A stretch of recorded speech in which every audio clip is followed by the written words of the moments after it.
Fala galerinha do xadrez, tudo beleza? Pessoal, vocês sabiam que o ex-campeão mundial, o Alexander Alekhine, tido como muitos aí como um dos melhores jogadores da história, vocês sabiam que ele já veio para o Brasil, ficou aqui alguns meses? Pessoal, teve uma Olimpíada de xadrez em 1939, que foi realizada em Buenos Aires, na Argentina.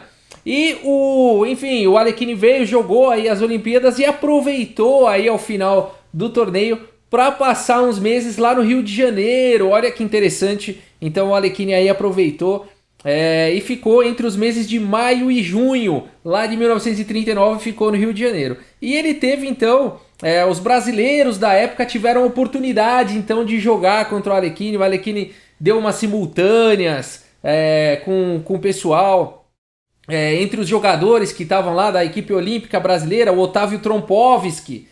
Então ele tem o nome de russo, mas era um brasileiro, aliás, o criador aí, né, do ataque Trompovski, da abertura, né, Trompovski. O Walter Oswaldo Cruz, pois é, o Oswaldo Cruz também jogava xadrez. O Ademar da Silva Rocha, o Oswaldo Cruz Filho e o João Souza Mendes, tá bom? Então essa turminha aí, o início, né, do grande xadrez brasileiro.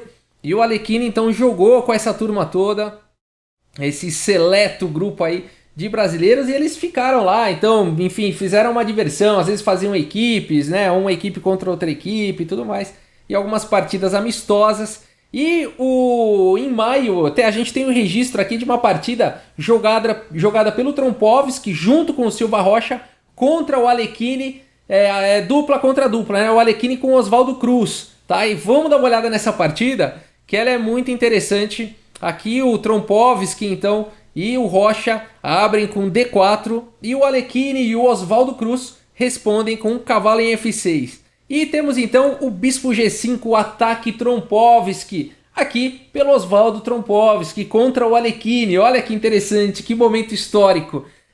D5 continuou na partida, bispo por F6, essa é a ideia do ataque Trompovski, é realmente abrir aí a mão do par de bispos para danificar a estrutura de peões das negras e enfraquecer o controle da casa G4 também. E por F6, E3, bispo E6 e agora cavalo desenvolvendo aqui em D2. C6 e agora C4, abrindo aí em direção ao centro. Bispo B4 cravando o cavalo aqui pelo Alekhine e pelo Oswaldo Cruz, e aqui o Trompovski e o Rocha fazem o lance C por D5, bispo por D5, colocando aqui uma incômoda pressão em G2. A3 atacando o bispo volta para 5 e cavalo F3, desenvolvendo uma peça e eliminando o incômodo lá em G2. Agora o bispo de casas claras pode sair daí.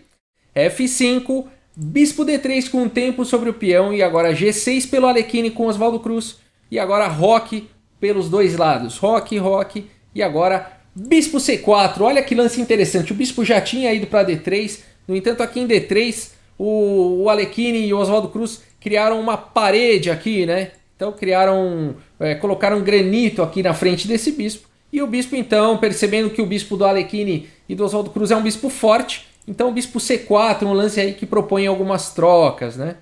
Então a partida continua agora com o cavalo em A6. Esse cavalo de A6 vai poder manobrar para C7. Dama B3, agora cavalo vem para C7 e o Trompovski e o Rocha vão para dama por B7, ganhando um peão aí, jogando bastante arriscado, né, contra o Alekhine e o Oswaldo Cruz.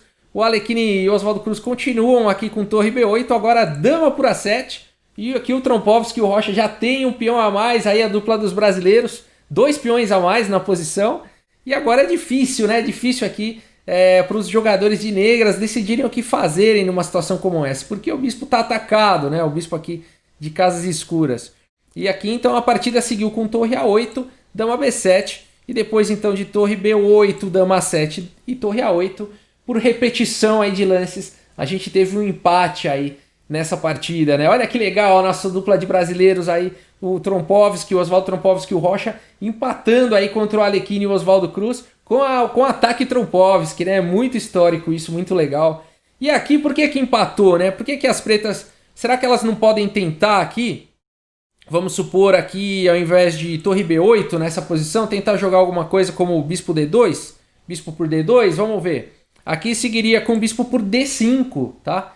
E aí depois de C por D5, cavalo por D2, torre B8 aí atacando a dama, dama C6, por exemplo, e torre por B2, você fala o seguinte, poxa, por que o Alekhine e o Oswaldo Cruz não quiseram jogar essa linha, né? Porque agora tem uma torre na sétima, tudo bem. É que aqui as brancas têm um peão a mais, né? E não é um peão qualquer, né? As brancas têm um peão passado aqui na coluna A, que é bastante difícil de lidar com essa situação, né? Além de tudo, o cavalo parece que está atacado, mas não está, né? Nessa linha, aqui o Oswaldo Trompovski e o Rocha provavelmente poderiam continuar aqui com torre de F em B1, ignorando aqui o ataque ao cavalo. O Alekhine não poderia capturar aqui o cavalo por conta de dama C3 atacando a torre, e essa torre só teria agora a casa de E2. Ninguém consegue defender essa torre aí, não dá mais para as pretas trazerem uma peça, essa torre está sozinha aí, né? E depois de torre E2, dama D3, ninguém consegue ajudar essa torre aí. E ela vai ser capturada, né? Então as brancas têm uma continuação melhor. Mas mesmo se aqui o Alekhine e o Oswaldo Cruz não caíssem nessa armadilha, né?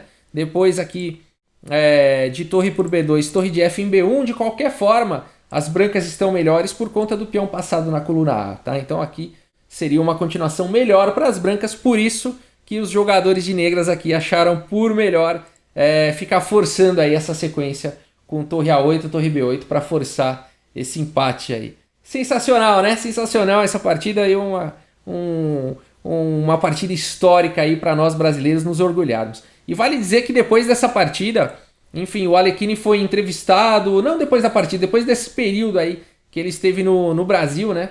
E o Alekhine foi entrevistado e ele fez muitas referências, sempre ele fazia, ele sempre se lembrava, inclusive em livros dele, sobre essa vinda dele em 1939, a impressão que ele ficou com o xadrez brasileiro foi uma impressão muito boa, né? Ele ficou muito admirado com o xadrez que ele viu lá no Rio de Janeiro, né? Dos nossos brasileiros.